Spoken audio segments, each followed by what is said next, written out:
위클리 브리핑 투자 전략 시작합니다. 오늘은 이성훈 연구원 그리고 저희 디지털 화폐 담당하시는 김현정 연구원 두 분 모셨습니다. 안녕하십니까? 안녕하십니까? 안녕하세요. 네, 반갑습니다. 자, 먼저 시장 전반적인 내용부터 한번 체크해보고 가도록 하죠. 일단 뉴욕 증시가 사상 최고치 랠리를 달리고 있습니다. 뭐 국내 증시도 나쁘지 않고요. 전반적으로 자본시장이 최근에 이 유동성 랠리 지속하고 있는 모습인데 계속 갈 것 같은 그런 느낌이 좀 들어요. 왜냐하면 딱히 이제 악재가 안 보이는 것 같거든요. 어떻게 보세요? 네, 사실 말씀해 주신 대로 악재가 진짜 안 보이고 있고요. 지난주 미국 증시 이제 간략하게 말씀드리면 사실 이제 관세 불확실성 거의 이제 잠잠해졌죠. 예. 그런 가운데 이제 주요 이제 경제 지표가 이제 무난하게 발표되면서 미국 증시도 이제 전반적으로 제한적인 상승세가 지속되는 흐름이었다 이렇게 말씀을 드릴 수가 있겠는데요. 사실 지난주에 조금 이러한 증시 흐름에 조금 조정의 명분을 제공할 수 있는 지표들이 대기를 하고 있었는데요. 네. 뭐 소비자 물가, 생산자 물가, 소매 판매 이런 지표들이 대기를 했었는데 사실 대부분 이제 어느 정도 시장 예상치와 부합하게끔 무난하게 좀 발표가 되었습니다. 잘 소화했죠. 네네. 네. 근데 사실 뭐 소비자 물가 내에서 이제 세부 항목들을 좀 살펴보면은 뭐 수입에 의존하는 이제 생활 필수품의 가격들이 좀 오르면서 어느 정도 이제 관세발 여파가 있지 않느냐라는 우려가 제기될 수는 있었는데 사실 최근 시장 분위기는 이런 것까지 막 신경을 쓰는 분위기는 아닌 상황이고요. 그러네요. 오히려 이제 이렇게 이제 뚜렷한 악재가 없는 가운데 사실 이제 시장의 관심은 점차 이제 기업들의 실적으로 좀 모아지고 있는 흐름입니다. 지난주에 이제 S&P 500 기업 중 이제 약 50개 기업 남짓하게 좀 실적을 발표를 했는데 한 88%가 시장 예상치를 상회를 했거든요. 그래서 뭐 정리를 해서 말씀드리면 이런 매크로 불확실성이 전반적으로 좀 완화가 된 가운데 기업 실적이 어느 정도 지난주 증시 상승을 뒷받침할 수 있었다 이렇게 좀 말씀드릴 수 있겠습니다. 그래서 제가 굳이 찾아보자면 이제 높은 금리가 혹시라도 발목을 좀 잡지 않을까 생각을 했었거든요. 근데 또 보니까 좀 안정이 되고 있어요. 이 흐름도 계속 지속될 거라고 보십니까? 네, 금리가 사실 뭐 지금 뚜렷하게 뭐 급등하거나 이러면서 변동성을 주고 있지는 않은데 그렇죠. 사실 7월 이후에 진짜 조금씩 올라가고 있기는 하거든요. 맞아요. 미국채 금리가. 근데 이게 조금 굉장히 신경 쓰이는 부분이긴 해요. 그렇죠. 이게 이렇게 시장 금리 상방 압력이 좀 지속되면 당연히 주식시장에 어느 정도 영향을 줄 수밖에 없기 때문이고 예. 지난주에도 사실 30년물 금리 기준으로는 5% 선을 좀 상회를 했거든요. 근데 이제 지난주에 어쨌든 금리에 이제 좀 영향을 줄 수 있는 부분 중 하나가 결국 이제 물가인데 네. 물가 지표가 좀 어느 정도 좀 시장 예상치와 부합하게 나오면서 금리 자체는 그 좀 영향력이 제한되었습니다. 다만 최근에 조금 금리 입장에서 조금 영향을 줄 수 있는 게 이 파월 의장 그러니까요. 해임과 관련된 부분이 계속 노이즈를 만들어내고 있거든요. 예. 지난주 수요일 같은 경우에도 갑자기 이제 주요 언론에서 뭐 이제 트럼프가 이제 파월 연준 의장을 해임을 하겠다라고 네, 그랬죠. 보도가 되면서 장중 갑자기 이제 금리가 상승을 하고 주식시장이 이제 급락하는 양상이 좀 나타나기도 했었거든요. 근데 그 이후에 뭐 이제 트럼프가 이제 인터뷰에서 해임 안 하겠다라고 예. 얘기를 하면서 조금 주식시장이 정상 궤도로 올라왔는데 사실 계속 이러한 노이즈는 지속이 될 것이다라고 보고 있고 이러한 게 어떻게 보면 중앙은행에 대한 독립성 우려를 나타내고 미국 채권 시장에 대한 신뢰성 저하로 나타날 수 있기 때문에 7월 말 FOMC가 사실 얼마 안 남았잖아요. 그럼 네네. 계속 트럼프 입장에서는 파월 연준 의장 조이기 발언을 할 수밖에 없다라고 생각을 하고 있거든요. 그래서 뭐 시장 금리가 5%선 넘는 급등세는 나타나지 않겠지만 그 증시 이제 하루 단위로 봤을 때는 시장 금리에 따라 조금 움직이는 양상이 좀 나타날 수 있지 않을까 이렇게 생각하고 있습니다. 알겠습니다. 이게 또 뭐 주말 사이에 전해진 바에 따르면 베센트 장관이 트럼프 대통령에게 파월 의장 해임까지는 안 됩니다라고 얘기했다는 충언을 했다는 그런 기사도 있었고 그게 또 트럼프 대통령이 그거 가짜 뉴스다라고 얘기하는 그런 소동도 일어났었는데 시장이 그만큼 파월 의장 해임이라는 이슈에 생각보다는 좀 신경을 많이 쓰고 있는 것 같더라고요. 그래서 혹시 이게 금리를 또 자극해서 시장을 또 하락으로 이끄는 트리거가 되지 않을까라고 일단은 뭐 여러 가지 시나리오 중에 하나로 갖고 가셔야 될 것 같은데 그럴 가능성은 현 시점에서는 그렇게까지 높지는 않다. 다만 노이즈는 계속 일으킬 가능성이 있다라고 이렇게 봐야 될 것 같습니다. 그리고 지난주에 가장 핫했던 종목 하나만 꼽자면 역시나 엔비디아였다고 보여지거든요. 왜냐하면 시가총액 4조 달러를 돌파했었기 때문에 이와 관련해서 뉴스가 계속 나왔었고 AI 관련주가 뭐 엔비디아발 반도체뿐만 아니라 뭐 전력 설비 그리고 또 소프트웨어 다 같이 좀 끌고 올라가는 흐름들이 있었어요. 앞으로도 이어질까요? 어떻게 보세요? 근데 사실 뭐 AI는 시장의 워낙 이제 가장 큰 테마이기 때문에 그쵸? 결국 이제 AI 유관 기업들이 어떻게 올라가느냐에 따라 미국 증시의 이제 방향성을 결정할 것이다라고 보고 있고, 예. 뭐 지난주 엔비디아 주가 같은 경우에는 계속 이제 AI에 대한 관심도가 높아진 가운데 이제 미국 정부가 대중국 이제 AI 칩 판매를 좀 승인한다라는 내용이 좀 보도가 되면서 주가 상승을 조금 한 번 더 탄력 있게 할 수 있게끔 그런 기제로 작용을 했었는데요. 네. 당분간 사실 7월 남은 기간은 주요 경제 지표 발표가 좀 부재를 하거든요. 그래서 그러한 관점에서는 뭐 트럼프가 진짜 갑작스럽게 기습적으로 관세 정책을 뭐 발표하지 않는 이상은 결국에는 주요 기업 실적에 따라 증시가 조금 움직이는 흐름을 나타낼 수 있을 것이다라고 보고 있고, 예. 그러한 관점에서는 결국 AI 관련된 기업들이 어떻게 실적을 발표하느냐가 증시의 이제 주요 변수로 작용을 할 것이다라고 보고 있습니다. 예. 지난주 사실 엔비디아 같은 경우에는 뭐 주가가 이제 양호한 흐름을 보였는데, 사실 뭐 ASML 같은 경우에는 안 좋았죠. 뭐 이제 관세발 여파에 따른 이제 실적 전망치를 좀 하향 조정을 하면서 주가가 좀 급락하기도 하였거든요. 예. 이번 주도 사실 뭐 테슬라나 이제 알파벳과 같은 이제 주요 기업들의 실적이 대기를 하고 있는데, 사실 지금과 같이 이제 증시 전반적으로 상승하는 그림보다는 결국 이제 AI 관련돼서 수익성을 어떻게 개선하느냐, 아니면 관세에 대한 여파가 이제 어떻게 실적에 나타나느냐, 이러한 부분에 따라서 기업별로는 좀 차별화된 장세로 나타나지 않을까, 이렇게 생각하고 있습니다. 어떻게 보면 확실히 난이도가 좀 올라갔다는 게 체감이 됩니다. 이제는 뭐 AI 우르르 이런 게 아니라 개별 기업단에서 실적을 계속 하나씩 따져가면서 이런 좀 마이크로한 장세가 좀 펼쳐지지 않을까라고 전망을 해주셨네요. 자, 그리고 최근에 시장에서 가장 핫한 섹터 두 개만 꼽자면 하나가 AI고 두 번째가 아무래도 이 디지털 화폐 쪽이기 때문에 김현정 연구원과 얘기를 좀 나눠보도록 하겠습니다. 지니어스 액트에 트럼프 대통령이 서명을 하면서 또 지난주에 가상화폐 시장뿐만 아니라 주식시장에 있는 관련주들도 굉장히 큰 움직임, 변동성을 좀 보였는데 앞으로의 영향은 좀 어떻게 될 거라고 보세요? 일단 뭐 스테이블코인 대표 발행사인 이제 서클하고 테더가 이 지니어스 액트 법안에 맞춰갖고 발행을 하겠다라고 해서 언급을 하고 있습니다. 이에 따라서 지금 시장에서는 이런 리스크들이 좀 완화될 수 있다라는 점에 좀 주목하면서 긍정적으로 받아들이는 모습을 보이고 있고요.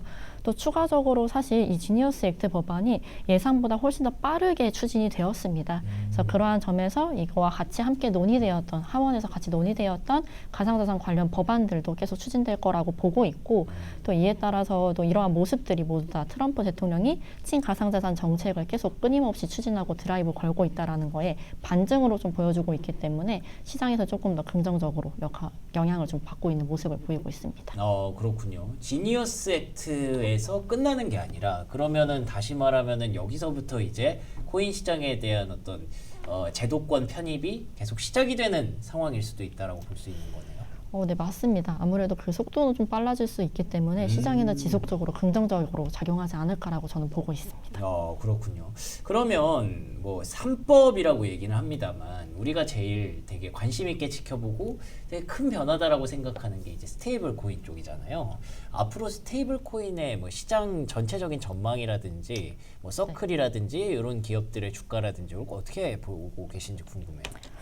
일단은 스테이블코인 관련 규제가 마련이 된 거기 때문에 스테이블코인이 좀 다방면에서 활용될 가능성이 열렸다라고 보고 있습니다.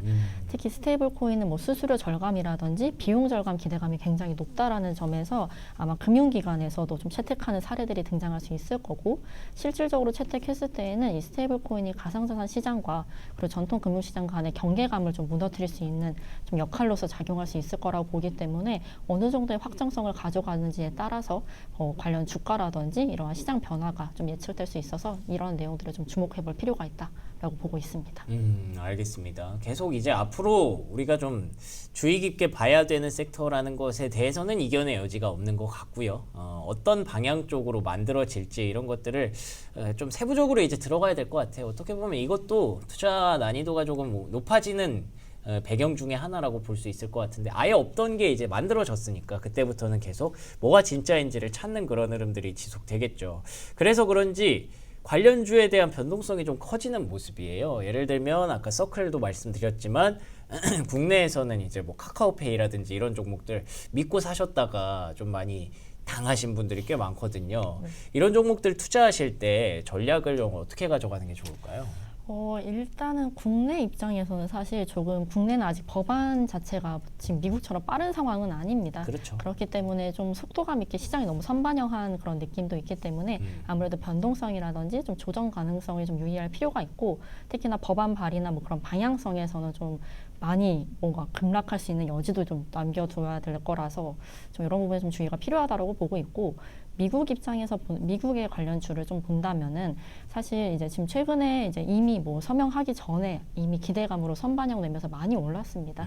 그리고 이제 실질적으로는 트럼프 대통령이 서명한 때에는 서클 같은 경우에는 오히려 주가가 떨어졌었고 그러네요. 코인베이스 같은 경우에는 조금 아직까지는 그런 숨고르기 장세를 보여주고 있는 상황입니다. 그래서 아무래도 단기적으로는 이러한 것들이 계속 어느 정도 그런 조정이나 아니면 변화 가능성을 열어둘 필요가 있다라고 보고 있긴 한데 앞서도 이야기 드린 것처럼 가상자산 관련 규제들이 이제 막 마련이 되고 있고 또 미국 내에서는 친화적인 그러한 방향으로 이루어지고 있기 때문에 아마 장기적인 관점에서는 뭐 좀 관련 종목들은 긍정적으로 봐야 되지 않을까라고 현재는 보고 있습니다. 한 가지만 더 여쭤보고 싶은 게 있는데 최근에 이더리움이 되게 많이 오르더라고요. 맞습니다. 그거 계속 그 스테이블 코인 영향이 좀 있다고 하던데 네. 이더리움이 좀 더 좀 주도권을 쥐게 될까요? 어떻게 보세요? 사실 이더리움이 작년에 이제 비트코인 엄청 갈 때 혼자 되게 못 갔었거든요. 그랬죠. 예. 그리고 뭐 비트코인 그런 시장의 비중도 굉장히 약화됐었었는데 이러한 것들이 이제 주목을 받으면서 현재 오르고 있는 걸로 보이고 예. 스테이블 코인과의 그런 관련성을 좀 따져보면은 사실 이더리움이라고 하는 게 뭐 가상자산 시가총액 2위다라고 이야기하고 있기도 하지만 사실 블록체인으로서는 굉장히 이더리움을 많이 쓰고 있거든요. 그래서 스테이블 코인이 좀 이동할 때 많이 쓰는 블록체인이 이더리움이고 그에 따라서 이더리움이 어느 정도 수혜를 좀 받으면서 지금 많이 상승하고 있는 걸로 보고 있는데 예. 아직 이더리움 같은 경우에는 고점을 돌파하지는 못했습니다. 맞아요. 그래서 그러한 점에서 더욱 더 시장은 더 고점을 돌파할 수 있다. 비트코인 많이 하지 않았냐라고 하면서 계속 더 그게 열기가 올라가는 모습으로 좀 보여지고 있습니다. 아, 알겠습니다. 뭐 앞으로를 그 내일 어떻게 될지 뭐 미래 어떻게 될지 전망하기 쉽지 않겠지만 일단 딱 그 얘기 해주신 게 무슨 얘기인지 알겠네요. 비트코인 많이 올라갈 만큼 갔고 해먹을 만큼 해먹었고 이제 다음 거를 찾는 그 돈의 흐름이 이더리움 쪽으로 향하고 있다라는 팩트만 여러분들이 이해하시면 딱 될 것 같습니다. 자, 그럼 코스피로 다시 넘어와 보도록 하죠. 요즘 코스피도 행보세가 좀 지속되는 모습입니다. 일단 지금 3202선 지나가고 있는데요. 차트 보시는 것처럼 3200선 뚫고 나서는 뭔가 시원한 그런 흐름은 안 나오고 있거든요. 그 배경이 아무래도 많이 올랐기 때문일까요? 그렇겠죠.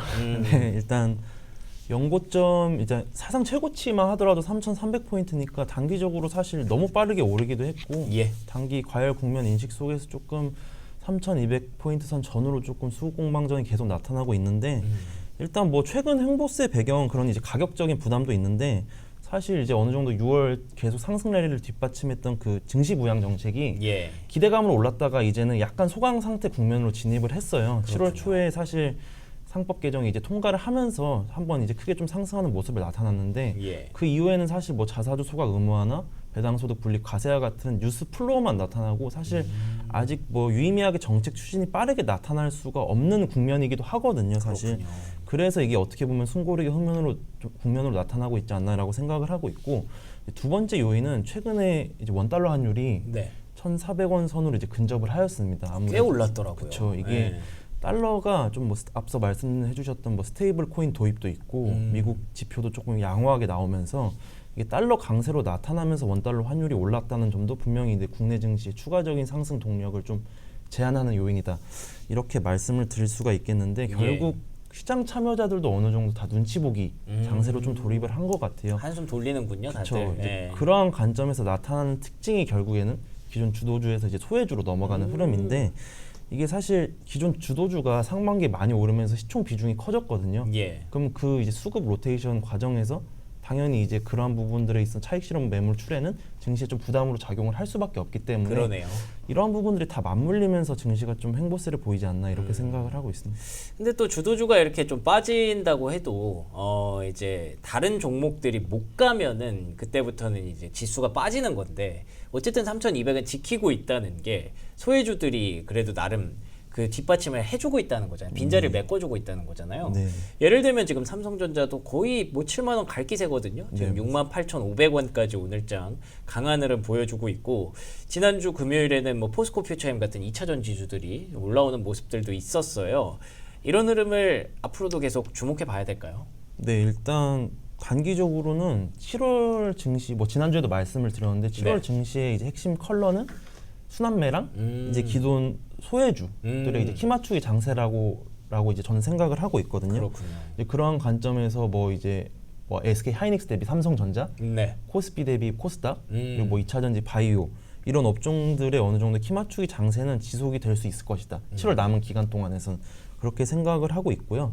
다만 뭐 그렇다고 이제 기존 조선이나 방산 같은 주도 업종이 뭐 꺾인다라기보다는 예. 어느 정도 이제 실적 눈높이가 좀 높아졌기 때문에 실적 이벤트를 좀 확인하는 과정에서 재차 이제 레벨업을 할 수 있다라고 생각을 하고 있는데 그 이제 소강 국면 상태에서는 이 소외주가 조금 어느 정도 올라올 수 있다라고 생각을 하고 있고 예. 다만 업황 자체가 전반적으로 턴어라운드 하는 건 아직 나타날 수 그쵸. 보이지가 않고 있기 때문에 네. 그 안에서 조금 종목들 간에는 조금 차별화가 조금 많이 나타나지 않을까 이 정도로 생각하고 있습니다. 그러니까 그게 제일 문제예요. 어려운 게 소외주들이 왜 소외를 받았는지 여러분 잘 알잖아요. 실적이 안 나오니까 계속 밀렸던 거고, 조방원이 갔던 건 실적이 진짜 계속 뒷받침이 됐으니까 갔던 건데, 이게 좀 바뀌려고 하는 시기인 건 알겠는데 또 마침 지금이 또 실적 시즌 초입이란 말이에요. 네. 그러면은 이걸 사야 되는 건지 저걸 사야 되는 건지 헷갈리는데, 어떤 업종에 좀 주력해야 될까요, 이번 주는? 이번 주에 한해서는 사실 저는 소외주의 키 맞추기 장세가 올라간다라고 하면 오. 바이오가 조금 계속 지난주에 이어서 주목을 받을 수 있다라고 생각을 하고 있고 예. 사실 이제 탑다운 측면에서 봤을 때는 네. 바이오 업종이 조금 실적이 올라가는 거에 비해서 주가 괴리도가 굉장히 컸던 업종 중에 하나였거든요. 그랬군요. 이게 아무래도 좀 관세 불확실성이나 뭐 이런 것들이 있었기 때문에 좀 주가가 좀 많이 못 오르지 않았나 이렇게 생각을 하고 있는데 사실 지금은 개별 종목단에서는 막 30% 오른 기업들도 나타날 정도로 많이 올라오고 있거든요.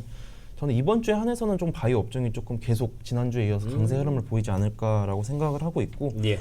뭐 최근에 이제 외국인 수급도 지속적으로 유입이 되고 있기 때문에 바이오는 좀 계속 주목해 볼 만한 필요가 있지 않나 이렇게 생각하고 있습니다. 좋습니다. 예, 항상 이럴 때 바이오가 훌륭한 대안이 되곤 하는데 이번 주에 한번 주목해 보시면 좋을 것 같습니다. 자, 그러면 이번 주 이벤트 한번 정리해보고 마무리할까요? 아무래도 뭐 실적이 거의 끝이겠죠? 네, 뭐 이제 증시에 주요 영향을 줄 만한 경제 지표 이벤트는 사실 부재하고요. 예. 목요일에 이제 미국의 S&P 제조 PMI 이런 PMI 지표 정도가 이제 중요하고 네. 그리고 그 외에 이제 뭐 말씀해주신 대로 알파벳이나 테슬라 그리고 이제 국내 기업 같은 경우에는 SK 하이닉스, 현대차 이런 이제 주요 기업들의 실적이 이제 발표가 되고 있기 때문에 중요하네요. 결국 이제 국내외 주요 기업 실적이 가장 이번 주에는 주요 이벤트이지 않을까 이렇게 생각하고 있습니다.